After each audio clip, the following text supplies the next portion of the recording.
Hello, everybody, and welcome back to a podcast to answer your questions on addiction, recovery, and mental health by Waismann Method Opioid Treatment Specialists and Rapid Detox. I'm Dwight Hurst. I'm a clinical mental health counselor as well as the co-host and producer for the program. Today, we've got a regular panel of wonderful experts, as always, and we're really lucky today to be joined by a really exciting guest to share his experience and expertise in the area of addiction. So let me just go around and we'll touch bases on who all is here. First of all, we're joined by Claire Waismann, who's a substance use disorder certified counselor and registered addiction specialist. She's the creator and founder of Waismann Method Opioid Detox and Domus Retreat Aftercare. We're also joined by our program's therapist and clinical expert, David Livingston, who's a licensed marriage and family therapist. And David is a leading expert in the field of the psychological needs connected with addiction, treatment, sobriety. Dr. Michael Lowenstein, our medical director, is also here. He's an internationally recognized expert in rapid anesthesia-assisted detoxification, anesthesiology, pain management, and addiction recovery as well. So welcome, all you regular people, back to the show. Good to see you all again. Good to see you. We're also joined today by our friend Richard, who is joining us to talk about his experiences with addiction and treatment, and also to share with us some information about his upcoming memoir, Long Lasting Effects, where he's telling his own story of detoxification and working with the Waismann Method and the Domus Retreat. So, Richard, thanks so much for being here. Oh, thank you so much for having me. It's a true honor to be here with all of you. Well, you've given us a great honor just by appearing, and appreciate the work that you've put into the things that you work through, but also being here because it means a lot. It means a lot to me. I know it means a lot to the rest of us, and it means a lot to those out there that are going to benefit from hearing your story as well. I thought a good way to start would be just to hand off an opportunity to you to introduce everybody to yourself and your experience, and maybe start out by telling everybody what it was that caused you to first seek out treatment. Well, I have struggled with addiction for about 15 years at the point where I was basically at my end. And I had, me and my wife had gone through the loss of a stillborn child, and it just kind of threw me back into a cycle of addiction after being clean for a little while. And so, funny enough, and it's not so funny, but I was online, and I was using the internet to try to look for new injection sites. Because of the excessive amount of needle use that I had with my drug use. And so through looking online, I found opiates.com. And I said to myself, well, they're going to have some good information, I bet, about how I can help myself in this area. And the website popped open, and I started reading about it. And I was shocked. I can't believe I had never heard of this. And I called, and I spoke with somebody who was extremely nice. They explained to me pretty much the procedure and the Domus retreat and all of those things. And I got back with them, and there I was 3 weeks later. So talk about the power of SEO, not to be, that sounds silly about it, but that's a great tribute to being able to have a good website name. In this case, that helped you to find treatment when you were not necessarily looking for it. Although it does strike me that you were already seeking out something that was, let's say, medical in nature. You were trying to take some kind of care of yourself within the problem that already existed. And so there's some part of you that maybe, it sounds like, got activated by the opportunity to do something maybe even medically better, if you will, if that sounds like. Oh, no, absolutely. After reading through everything, I was just shocked. I'm like, this sounds like an actual way out of the cycle that I've just been repeating and repeating and repeating so many times. And, I was initially about a month and a half before I was doing that search online, I had been in a MAT program with methadone, and it was taking a toll on me in ways that I didn't like. And instead of being more responsible and trying to figure out alternatives, I just went back to what I always knew, because that's just how my cycle went. And so I was trying with treatment, but I had just not so great experiences at residential treatment programs in the past, between 30 days and one I was there for 13 months. And none of them really gave me tools to break that cycle. And so, but now I'm here. And so, it's a true testament to the amazing procedure and the Domus retreat and just everything you guys do. Yeah. One of the things I noticed, you were kind enough to provide us with a sample. And by the way, very talented writer, which is made it very pleasant to read. Thank you. Some of your experiences as well, very, very descriptive. And you talk about a crucial moment in there where you handed heroin to a nurse. Yeah. I thought it was very powerful. Could you tell us a little about that? I am sorry, guys. I am truly sorry. Forgot about that. Oh, no, it's for me, Claire. I forwarded all my calls to you just so it looked like it was your calls. No. Well, I'm sure I'm not the first person that has wanted to take that step and felt ready, truly inside, to surrender the old ways and try to break that cycle and trust the process that was going to happen. But there was still that nagging, well, I don't know if I cannot have my stuff with me. And, my bags were thoroughly searched, and please, nobody ask how I got the stuff there. But I ended up getting it into the hospital with me, and was going to wait until I had my IV line in, and I was going to do that on top of the comfort opiates that are given to stop withdrawal. And, I had a crisis of conscience, or my brain kicked into action for once, or however you want to say it. And I know that I had been offered the opportunity, if I had anything illegal when I came to the hospital, that it was a safe space to be able to give that up.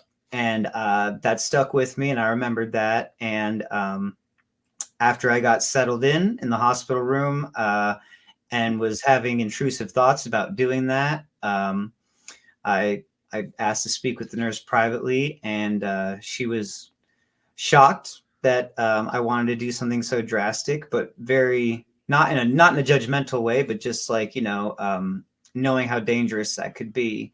And she offered to dispose of my drugs for me without any repercussions, and that was really a turning point for myself, and as far as trust goes with medical professionals, and especially revolving around addiction, because a lot of the other treatment centers that I had been to that were just more long-term residential, they were not so kind.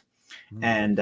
And previous times being hospitalized, etc., having an extremely high opiate tolerance, I got treated not so great. I lived in the state of Florida at the time, and they had their own, the pill mill epidemic was going on back then. And so I had a huge distrust for the medical system when it came to addiction. But, that was all changed.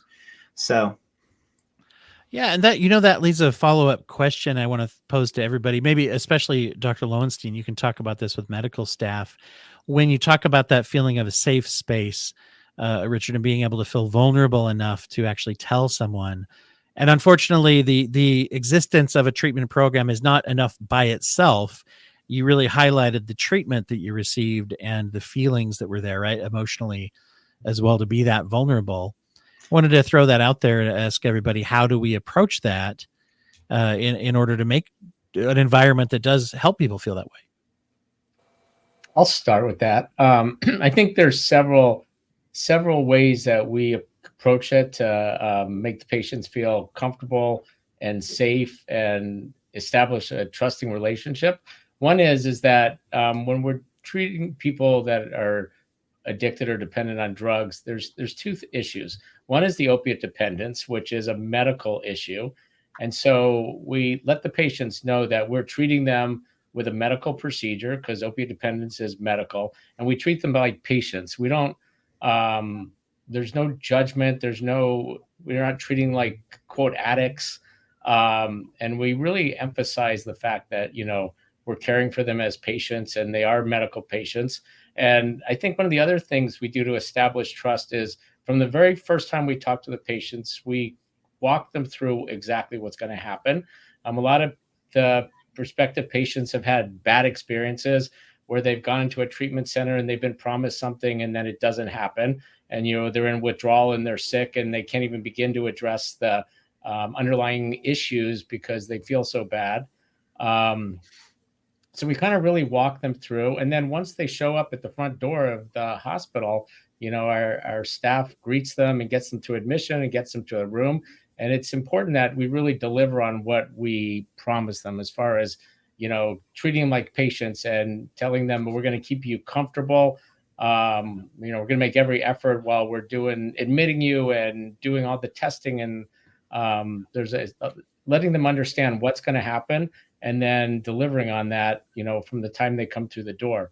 And our staff is all very good. The patients are treated like patients, with respect. And we also, I think, listening to what they're saying is important, and listening to their experiences. I think everyone I've treated lately has had the precipitated withdrawal from being given Suboxone or something too soon and putting into withdrawal. So I think it's really important to listen to what the patients are saying and where they're coming from, and then to take care of them appropriately. Right. That non-judgmentality that you mentioned, Richard, unfortunately, that is something that is missing in many places, even treatment. Oftentimes there is judgment. And you're used to, you can tell me if you found this, but I think you get used to anticipating judgment, right? Whether it's legal or social or, personal judgment and people looking down on the problem. Oh, no, absolutely. Even when I don't look as colorful and all of those things as I do now, where, my outward appearance might cast some type of stereotype. As soon as anybody finds out that you're struggling with substance use disorder and they're not compassionate about it, it just goes from hi, how are you, to judgment. And especially in other treatment centers I've been to, it was, well, you signed up for this and you're here and you're going to do this and you're going to do that. And that's just how it is. And you definitely don't have a voice, at least not where I went. It just wasn't like that. And so, being explained the procedure, and yes, the staff, everybody from who you see the front door until Jaman over at the Domus Center waves goodbye to you as you're leaving. Everybody's just wonderful, and it helps a lot. It makes taking that step that much easier, in my opinion, or from my experience, rather. So. If I can intervene here 1 second, I think, and I'm not talking about our treatment per se, I'm talking about treatment period. I think the moment that people in this field, if it is the mental health field, if it's addiction field, if it's the medical field, regardless, people, they are dealing with human beings. You need to start to look at people as individuals. They're not addicts. They are not patients, even. They are individuals. They're individuals with their own histories, their own DNA, their own difficulties, their own anxieties. And as Dr. Lowenstein was saying, I think to feel heard and even understood, not all the time we can understand everything, but we can definitely hear and we can definitely try to understand. And I think that's the moment when things change. on our field, because we treat patients from all over the country, we don't see them. So we are really selling a promise that I will care, that I will do everything in our ability, professional, individual ability, to get you where you need to be. Does it mean that we always can do everything we want to do? No. But I think it's important for the patient to know that we're going to give it our all. And there is no expectations of how, I mean, obviously there is a frame of, respect both ways and behavior. But if you stay on that normal frame, there's no expectation of how you should feel, what you should be, what you should look like. We want to be here. When he says Jaman, a lot of patients tell me that as they come in from the hospital to Domus retreat, they're weak, they're anxious, they are hypersensitive, they don't know what life is going to be without opiates. So there's a lot going on physically and emotionally. But as Jaman gets them and say, I'm here, I'm gonna be here and get you where you need to be. At that moment, they feel, he got me. And I think this is what people in this field should be aware of. People have been beaten up quite a bit. It doesn't matter if it was society, if it was themselves beating themselves up. It doesn't matter where it came from. But by the time they still have the strength and the power to seek help, we should extend that hand and that arm and do what needs to get done. Yeah, and I know that that's important part of the way that you have set up treatment, and also the way that you encourage people is to make sure that a compassionate environment and compassionate treatment is part of that, right? Yeah. David, go ahead. First of all, hi, Richard. How are you? Good, David. It's great to see you. Good to see you. And yeah, the judgment that should happen is, as Claire and Dr. Lowenstein pointed out, is we should be judging our ability to help the patients as well as possible.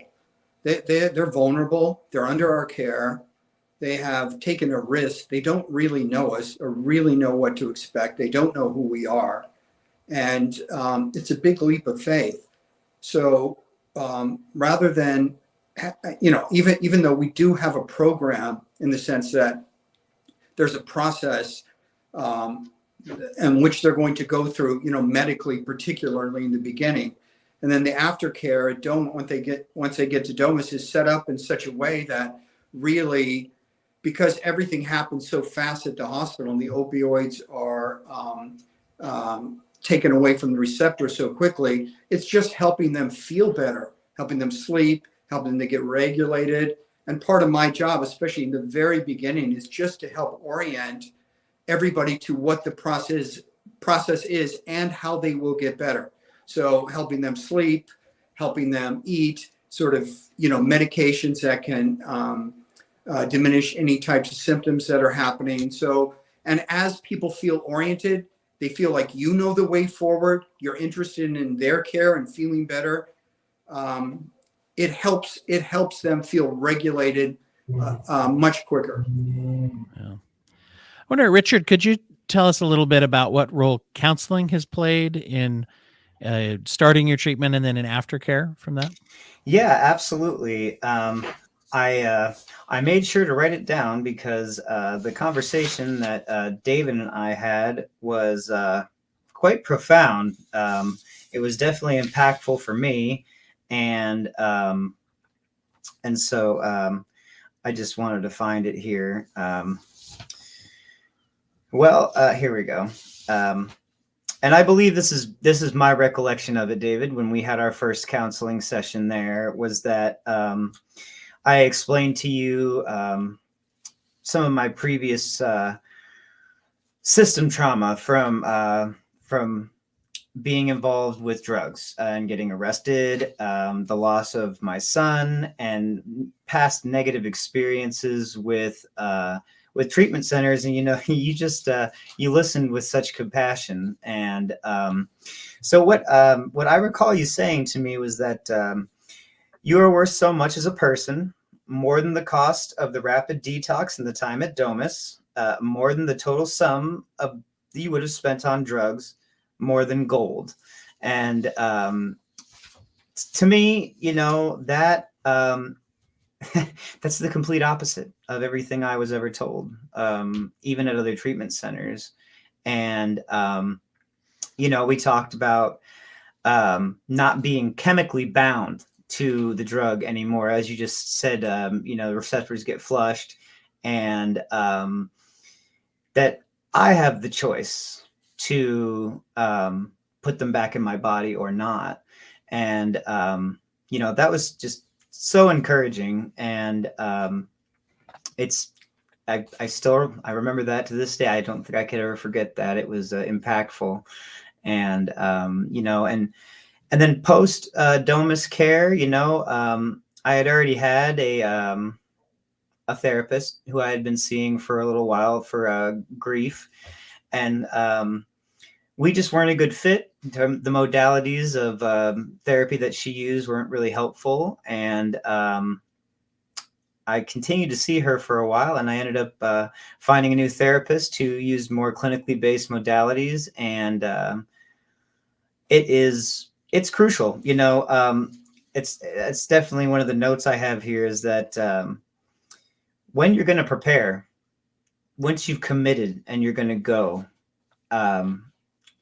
and you're going to do the rapid detox and go to Domus, part of the planning should be, setting up a good support system, if you don't already have one back home, as far as not just mental health professionals, but competent and compassionate mental health professionals. Because, I've heard countless stories of people, they have, one bad therapist and they're turned off from therapy forever. And, it's so worth it to have somebody who can give you a different perspective than the one that you are having from intrusive thoughts or what have you. So, I look forward to going to see my therapist. I even look forward to going and talking to my psychiatrist, even though it's just medications and stuff. He offers a second type of point of view from a clinical perspective that I appreciate. So, I am grateful for the support system that I have. And that's something I definitely encourage anybody, period. But, especially when you're going to be taking such a huge leap out of the darkness, so to speak, it's great to have support. Very much so. It's such an important part to not only find someone who uses modalities, like you said, but you also mentioned one of the really key parts of therapy, which is having a personal connection and feeling like, you're a good fit, for lack of a better, there's tons of research that shows that both of those are important, but having a good fit is even a little more important to make sure that you feel that way. Yeah, definitely. And I love the encouragement that you're giving people to say, if something's not working, to switch that up, right? And to give it a different try instead of just giving up. Absolutely. Well, and that was something that through the compassion and the comfort and what had been every other time, what should have been in my mind a tough time. I have detoxed in the bottom of a jail cell from taking 1,500 milligrams of oxycodone every day for years with no medication. And that is scary and really awful and lasts for weeks. And, I just never felt like I had a voice. And so being your own advocate is a huge deal when it comes to your medical care. That's your life, so I try to just be my own advocate, and I try to encourage other people to advocate for themselves properly as well, because if you don't say something, there's a good chance nobody's going to say something. Mm-hmm. So Yeah. Is if when we use a term like a treatment team approach, the most important part of that treatment team is the person who's getting the treatment, which is you. It sounds like self-perception and the feelings of self-worth and confidence were a big part. How did you see those evolving throughout this process for you? So, basically after I had left the medication-assisted treatment of the methadone clinic, and had to go back to using, illicit opiates, my self-esteem was already rather low. It had been just from years of thinking that I was going to get it this time or whatever, and repeating the cycle. And, I was basically at the point where I just wished that I could just poof, not exist. So I didn't hurt all the people that loved me, but I wouldn't be what I perceived myself to be as a burden on them. And so, that's kind of where I was at. Besides dealing with grief and other things like that, my self-esteem was just really low. And talking to you, David, helped that a lot from the get-go when I got there. And now I am to a point where I can say I'm proud of myself. I'm proud of who I am. The path is not easy, just because, I had a wonderfully positive experience at Domus, and I had made sure to titrate myself down on how much opiates I was using before I went, to try to make the medical procedure easier, because I have gone into precipitated withdrawals, as Dr. Lowenstein was talking about. And, it's quite unpleasant. And so I knew that wouldn't happen, but I figured that the least I had in my system, the better. And so, I just because I had a really good experience does not necessarily mean that, when you get back, it's all just a cakewalk. I definitely rode that wave of confidence and joy and disbelief, honestly, for a couple of weeks after I got home. And, the first stressor that came along, I had to really take a step back and say, okay, this is not who you are. This is a situation that you are dealing with. And, make sure that you don't lose sight of that. It's kind of how I got myself through. And boundaries, so important. I had to learn very quickly to put boundaries up around friends and places, people, places, and things is a common saying. But truly, that's like the one thing I wish I would have done, which I can now tell anybody who might be listening, who might be taking that step themselves. Say your goodbyes if they're necessary, but make sure you get rid of those people's contact information. It's just not worth having around when you get back. Intrusive thoughts are just thoughts, but they're powerful.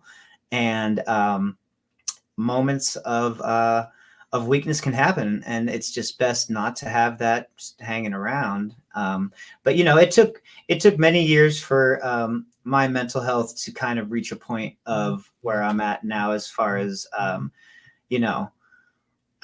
am important as a person, and the mistakes of the past do not define my future. So, it's a good point. Very good point.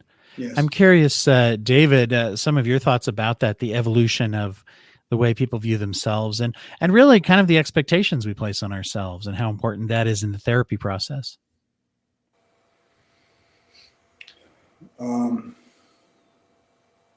Well, we have expectations. We all do, and we need them.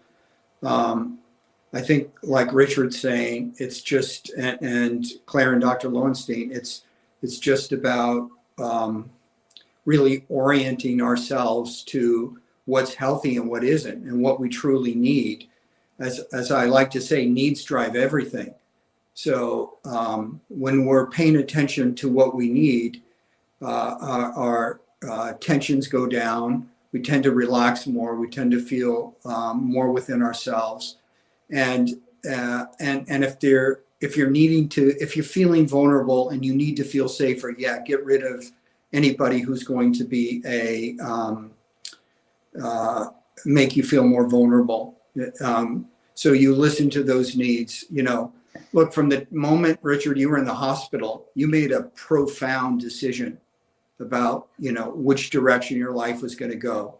I mean, that's what I read when I was reading your memoir. I mean, that really stuck out. And I think that moment of honesty where you were really just, and there's no more profound decision than that. And I think that moment in your life was a true sort of shift in who you are and what you wanted, and also having gone through the loss of your son, and you were deciding in that moment how much you were willing to bear of being alive, because it's hard to be alive, and we all need each other to bear that with us. I see that as part of what in our own way we try to do. Dr. Lowenstein does it in his way at the hospital by working with the patient so much. Claire does it in the whole way she organizes everything and gets them through, and I do it in my way. And maybe we even do some of it with Dwight's help on this podcast. But we all suffer. The idea that there's no suffering in this life is, and I think that when that's established, when people know that, it's not a big deal for someone to come through who's having their own suffering, and you just help them with it. Very much so. Touching on the issue there, as you're saying that, Dave, the word that comes to my mind is resiliency, right? It's not so much, we can't avoid suffering and difficulty, but we can try to work on increasing our resiliency towards it and maintaining something that helps us be resilient to the dangerous effects of those things. I kind of want to open that up for everybody to hear a little bit about what anyone's feelings are about the concept of resiliency, how important it is, and how we have it and how we practice that. I think, Dwight, if I can say something here, one of the important aspects of recovery that Richard discussed after detoxification is the multifaceted aspect. So as he said, is from his music that he found, to guide his feelings towards a healthy path, from his psychiatrist.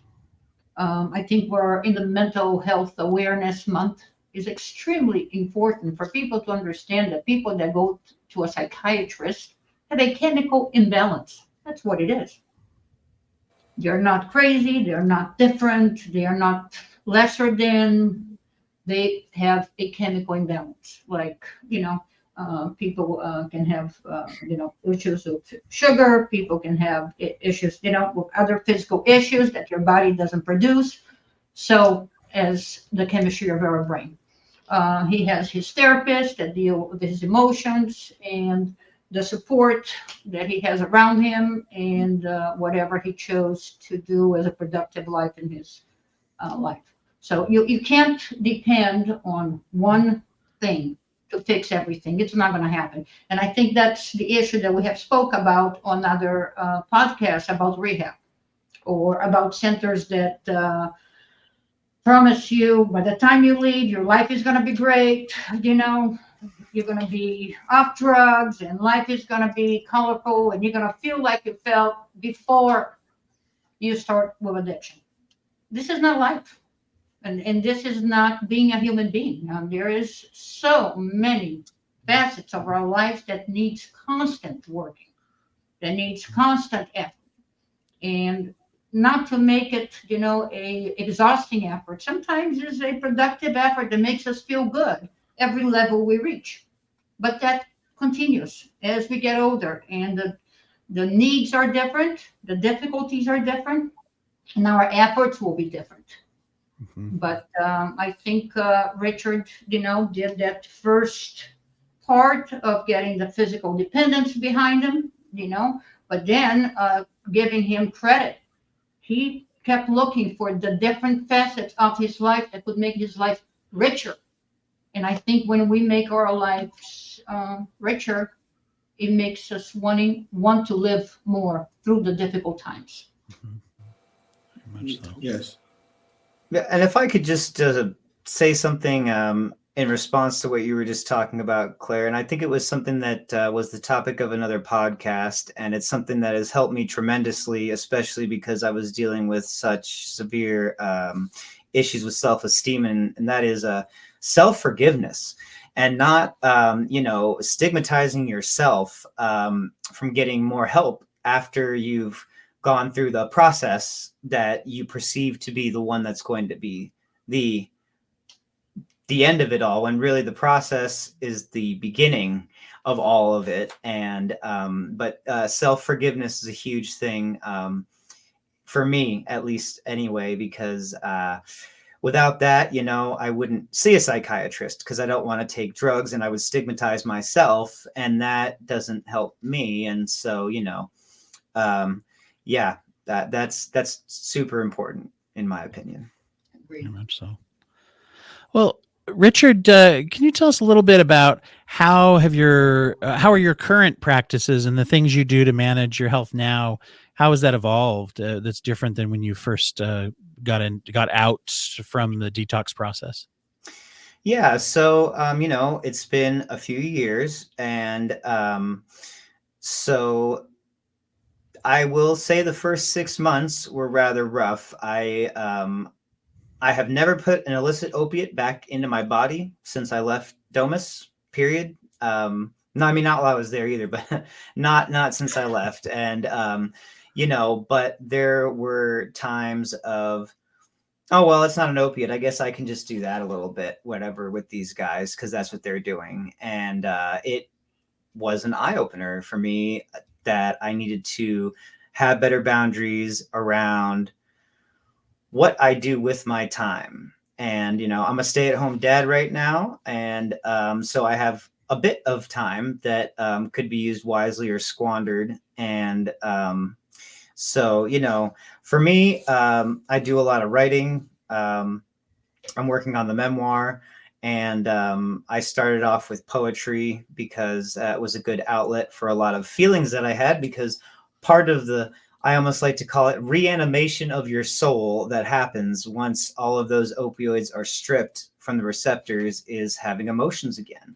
Because for me, opiates were my emotional off button, so to speak. And to feel again, to be human again, was not the easiest. And so, boundaries were very important, and, advocating for myself to find a different therapist who we worked better together. And I've made more progress with her in a shorter period of time than I did before with the other therapist. And, I also, I got a few guitars behind me. I picked up playing the guitar last year because I just wanted something that would be beneficial to my mental health. It's definitely a form of self-care for me. And so, besides the cooking and cleaning and all that kind of stuff that I do, I spend a lot of time writing and playing music and stuff like that. And, I want to do more, but I also am not trying to put strict, demands on myself as far as, oh, well, you didn't go and ride your bike 10 miles today or whatever, just because I have found that, you start treating yourself badly in your mind, and with intrusive thoughts, letting them just come in and then running with them, it can be rather triggering until you can kind of realize that intrusive thoughts are just that, intrusive thoughts. But, in the beginning, intrusive thoughts led to impulsive actions. And that was just, that was not great. And so I'm really grateful to have been with enough support and be able to move past that part of learning what is acceptable for me, what is not acceptable for me, and what I want to do as far as moving forward in my life, just to, like I said, be somebody that I can feel proud of myself for who I am. There's a lot to feel proud of. I think that it's very impressive, the things that you're going through. And also, I just on a personal level, and I know everybody here has this feeling, that I appreciate your own transparency, that, those of us that we have whatever we're good at in our expertise, and we can come on and talk about treatment and things. We can do that every couple weeks when we do. But to have you come on and share your own experience with people, for everybody that's out there that can hear this and see this, I think you're really giving back and helping so many people just by doing that. And I want to thank you for that as well. Yes. Yes, Oh, thank thank you all. It truly did change my life, and you all are part of that. And and even like I said, Dwight, I listened to and watched rather some podcasts before joining with you guys, and you guys are doing good work with that too. But I openly now speak with whoever wants to hear, or if I feel like would benefit from hearing my story, because it is surprising. Well, actually, I don't think it's so surprising, unfortunately, with how things have gotten with fentanyl and all of the other ways that people in different communities just see suffering going on with drugs. And a success story, I've got it written down here. I realized I'm not going to be a statistic. I'm not going to be an accidental overdose statistic. I'm not going to be a convict. I am going to be a success story, as far as doing the hard work, because I have support, and I had a fresh start after leaving Domus in my mind. And so, I get into conversations with all sorts of strangers or people that I don't know quite well. And a lot of them are shocked that this treatment exists and they don't know about it. And I make sure to hurriedly get something out so that I can write down the information or have them put it in their phone. And I look them square in the eye and I tell them, if you know anybody who is suffering from, substance use disorders with opiates, you should look into this, or at least suggest to them that they look into it, because, like I said, I went through many other outlets of not great care before I found real treatment with you guys. And so, this isn't a paid advertisement, no, but really it's the least I can do to be here and be able to be as transparent as I can, just because I would love to know that somebody was on the fence, considering it, scared, not quite sure how it would turn out, and they heard my story, or when I eventually can get this memoir together, read my book, and they say, oh, wow, I just didn't know that was an option. And it helps them push their life forward to a new space. So, it's definitely my pleasure. Wonderful. Richard, now let me just say thank you. I don't think any of us could receive a better compliment than what you just said. And No. And I'm so glad. And as much as I like reading what you're writing, listening to you and the authenticity in which you speak, and you're so articulate, and I can, it's just, you are an active dynamic. It's as if you came out of the ashes and you're flying, and I can see it, I can hear it. That's the hope. I mean, that truly is the hope. It's, so it's, I know for all of us, you coming on here and being able to express this, or at least for me, it's fantastic. Thank you. Thank you, David. Definitely a story of hope and success for many, many people that are out there now seeking that at this point. Yeah, the only thing that's a little troubling is, after seeing your shirt and your background, I'm going to have to do some updating. You know, I actually saw everybody else's background and was like, oh boy, I guess I should have used the digital background. No, No, we got some livening up to do. Right. Or the Your- boring ones.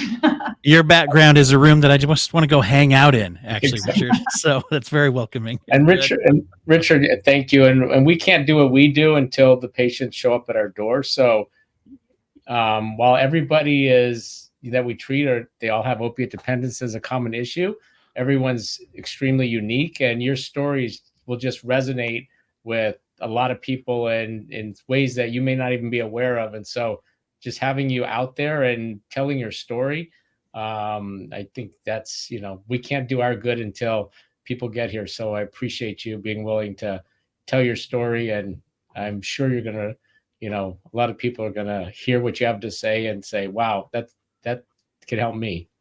I appreciate all of you guys. It only works if we work together, right? And so, and also, I obviously I'm not going to share everything that I went through in my entire opiate dependence phase, but I went through the ringer for sure. I'm grateful that I am even alive. And so if I could potentially help somebody have their own aha moment of, you know what, this really isn't fun anymore. I don't even know when this was fun, but I can't remember. And I'm done.